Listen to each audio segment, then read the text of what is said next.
Kalau kamu sedang berada di Lombok, jangan lewatkan kesempatan untuk datang dan menjelajah sendiri. Kunjungi Museum Negari Nusa Tenggara Barat yang berlokasi di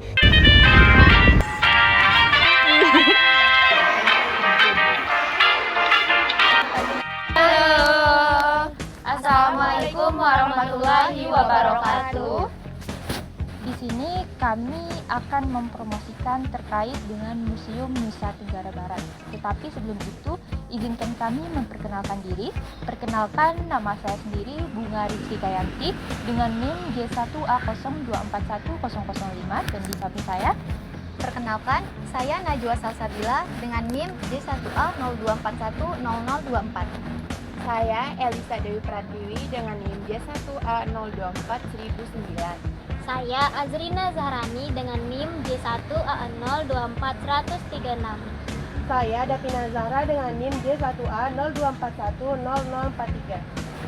Baik, tujuan kami melakukan promosi Museum Nusa Tenggara Barat adalah untuk mengedukasi dan mempromosikan kepada halayak masyarakat bahwa pentingnya kita melakukan rekreasi terhadap Museum Nusa Tenggara Barat, karena di Museum Nusa Tenggara Barat mengandung monumen-monumen yang sangat bersejarah, baik itu dari Pulau Lombok ataupun Pulau Sumbawa. Jadi jika kita pergi ke Museum Nusa Tenggara Barat sangat bermanfaat bagi ilmu dan pengetahuan kita.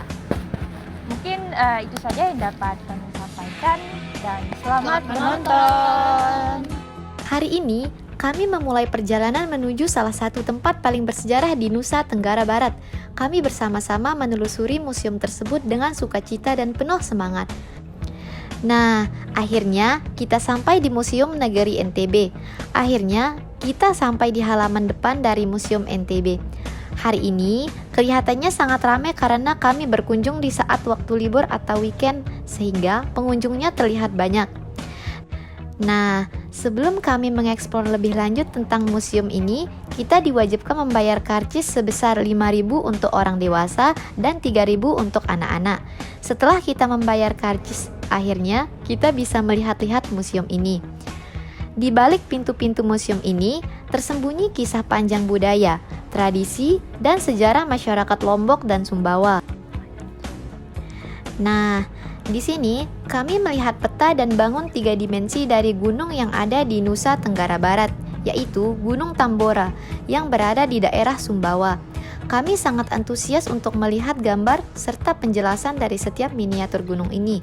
Di sini juga ada lukisan-lukisan dari awal terbentuknya kerak bumi.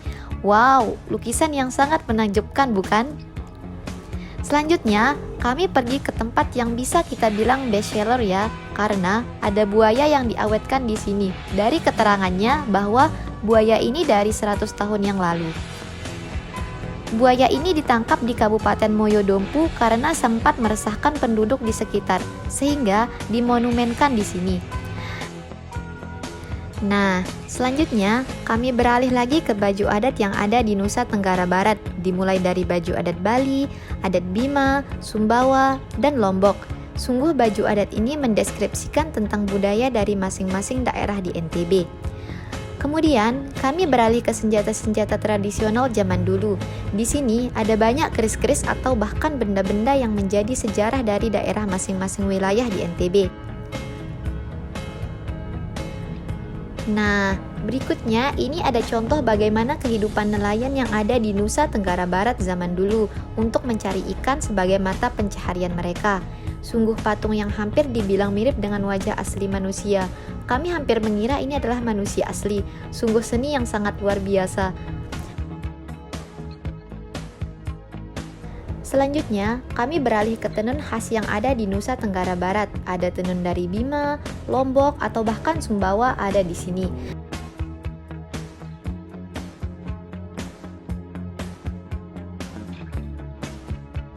Next, ini ada alat musik dari berbagai daerah di NTB.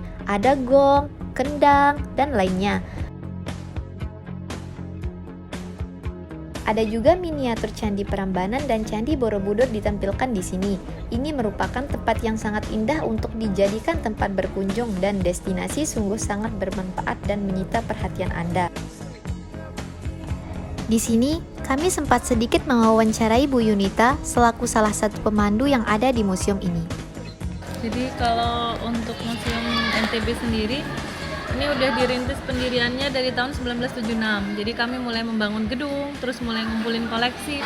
Cuman baru diresmikannya tanggal 23 Januari 1982. Jadi baru diresmikan, baru dibuka untuk umum tuh tahun 1982 itu. Terus apakah setiap hari ada pengunjungnya datang ke sini? Kalau ada pengunjung setiap hari, selama ini sih selalu ada ya. Cuman memang jumlahnya berbeda. Biasanya kalau yang hari Sabtu itu memang lebih ramai dibandingkan dengan hari-hari yang lain. Terus lagi kan karena ini tadi mungkin kalau adik-adik lihat dari pagi ini ramai terus kan. Itu karena ini sudah masuk ke bulan Mei. Biasanya di Mei Juni itu memang puncak kunjungan kami karena momen kenaikan kelas.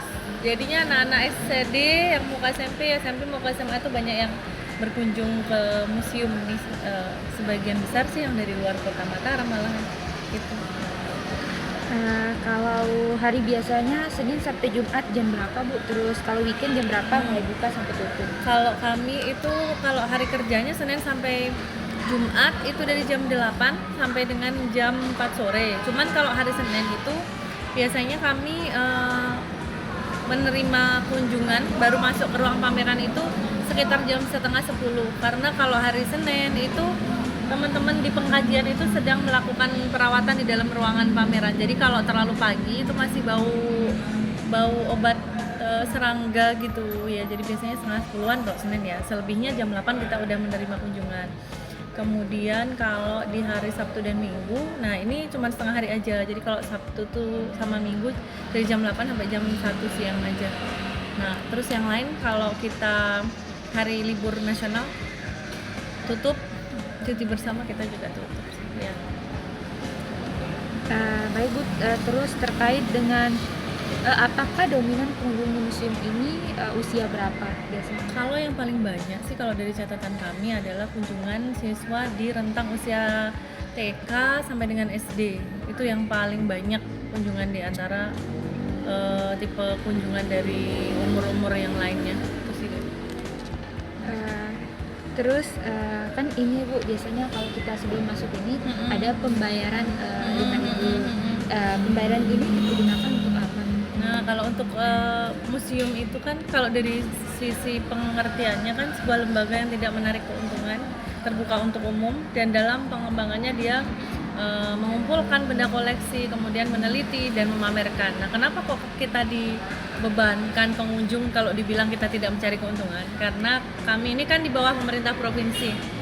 Jadi kan apa yang dilakukan di dalam museum itu tidak hanya memamerkan benda-benda, tapi kami punya 7.000 lebih benda koleksi yang harus kami rawat, benda yang harus kami kaji. Jadi untuk yang benda rusak diperbaiki, ataupun yang belum rusak kita rawat supaya tidak mengalami kerusakan. Nah itu kan butuh anggaran ya, termasuk juga di dalam ruang pameran kan mungkin di dalam kan juga lampunya, kemudian AC-nya yang ada di dalam itu kan juga membutuhkan biaya.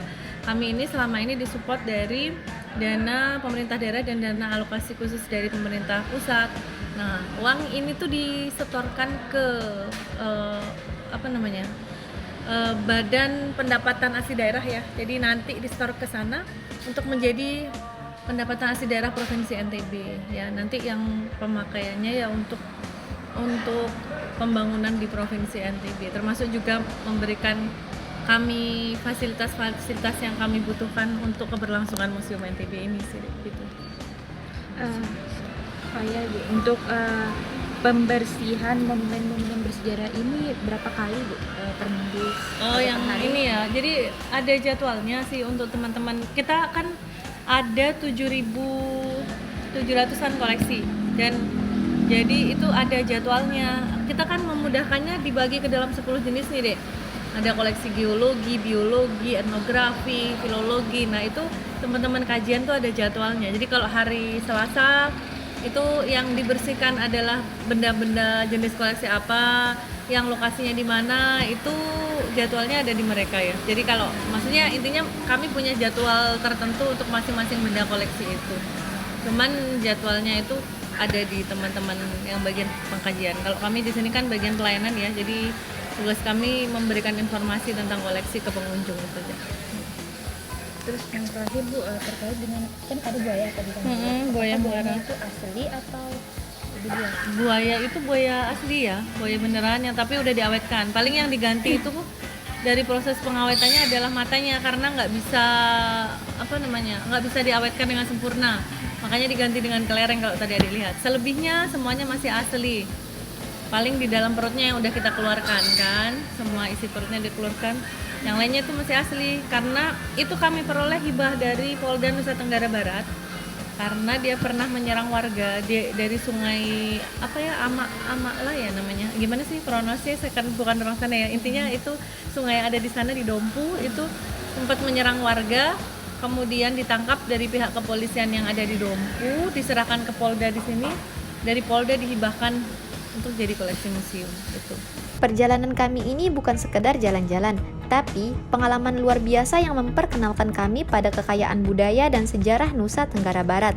Museum ini bukan hanya tempat menyimpan benda kuno, tetapi juga tempat belajar, merenung, dan menghargai jati diri bangsa. Kalau kamu sedang berada di Lombok, jangan lewatkan kesempatan untuk datang dan menjelajah sendiri. Kunjungi Museum Negeri Nusa Tenggara Barat yang berlokasi di Jalan Panji Tilar, Negara Nomor 6, Mataram, Lombok, Nusa Tenggara Barat. Buka setiap hari kerja mulai pukul 8.00 hingga 15.00 WITA. Yuk, lestarikan budaya dan cintai sejarah Indonesia mulai dari sini.